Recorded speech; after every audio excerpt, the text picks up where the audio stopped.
With domestic football returning no sooner than the Champions League had finished, you would have been forgiven for handing Bayern Munich the Bundesliga title before a ball was even kicked. Under Hansi Flick they looked untouchable, and sure enough after 16 games the 29 champions are top of the table. They went unbeaten in a Champions League group featuring Atletico Madrid and Red Bull Salzburg, yet not all is quite going to plan. For all their success, Bayern have been leaking goals, while defeats against Borussia Mönchengladbach plus a humiliating loss to second-tier Holstein Kiel in the DfB-Pokal has intensified the scrutiny on Flick's side. But is there any real reason to panic at Bayern Munich? Let's find out. Leaky backline.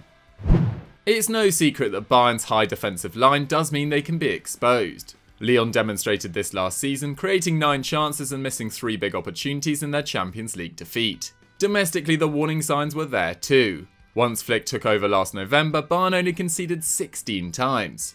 Though by far the best in the top flight, expected goals against had it at 22.9, roughly the same as RB Leipzig. This meant Bayern were lucky to concede as few as they did, while Manuel Neuer's 74% save rate marked a stunning return to form for the World Cup winner. In truth, their irrepressible attack made any concerns fade into the shadows. They scored 100 times on their way to the Bundesliga title, and 55 goals in all competitions saw Robert Lewandowski named FIFA's World Player of the Year.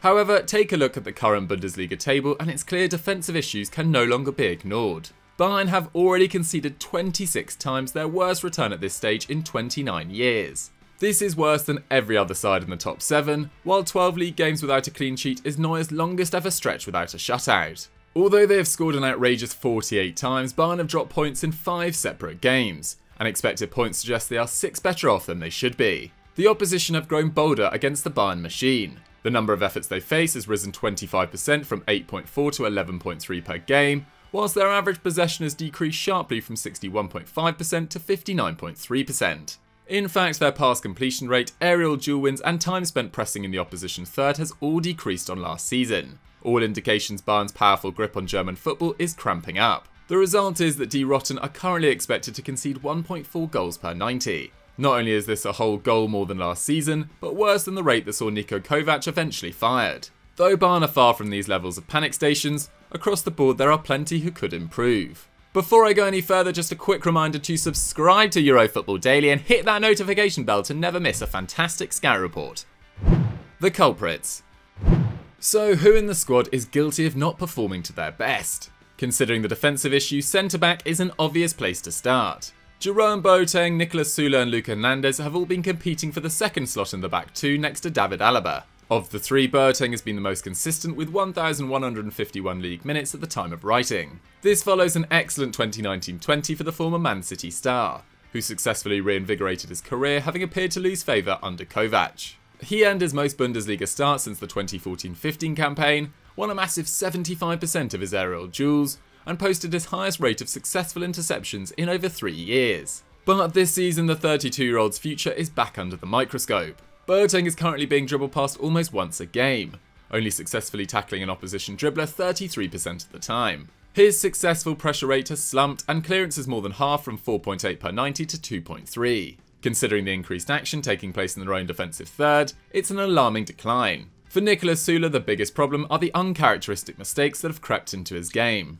An otherwise strong performance against Borussia Mönchengladbach was undone by 2 errors that led to both goals, with the same happening against Holstein Kiel after failing to command a simple long ball.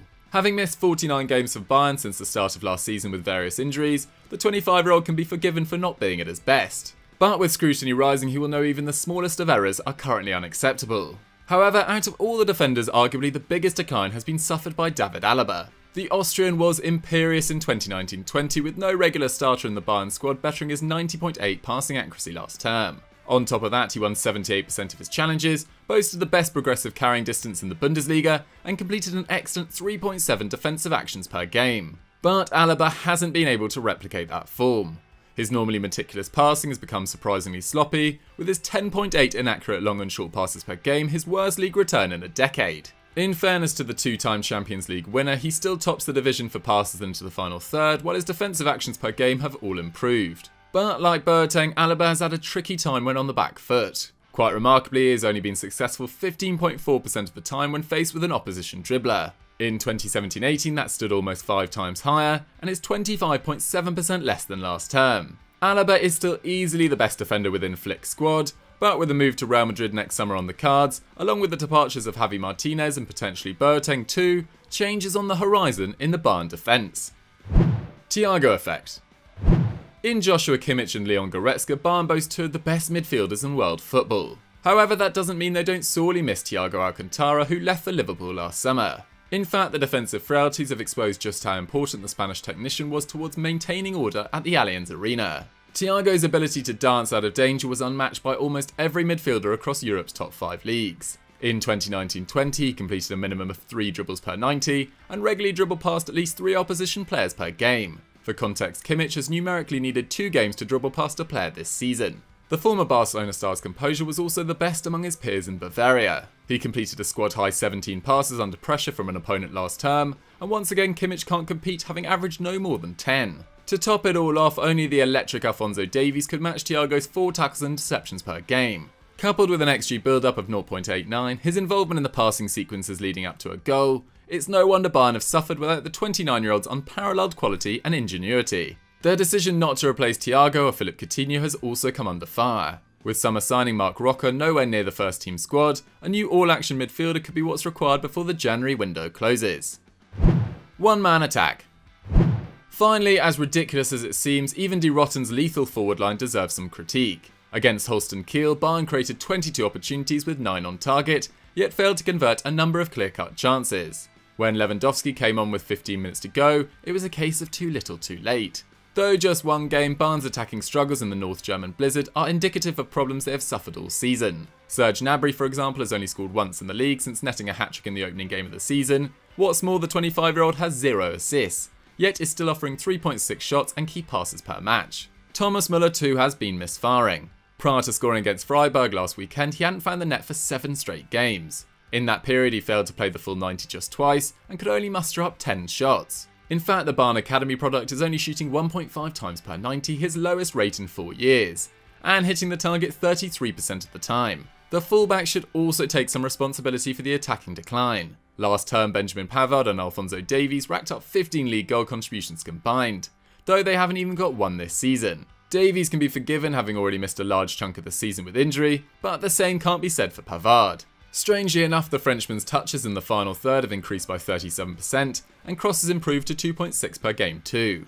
Yet he has hardly completed a single dribble all season, and his shot creating actions per game crumbling to 0.77, less than 1 per match. Flick's problem is Bouna Sarr is not yet ready to deputise for Pavard, so he has little choice but to persevere with his stuttering right back. Ultimately, this slowdown in their goal-scoring form has allowed their opponents to catch up, meaning on average Bayern are only outscoring their opponents by a margin of 0.6 xg. In fact, they've been outperformed 8 times in terms of XG this season in all competitions. This only happened to Flick twice in his first 35 games last season. Put simply, an injury to Lewandowski could spell disaster at present.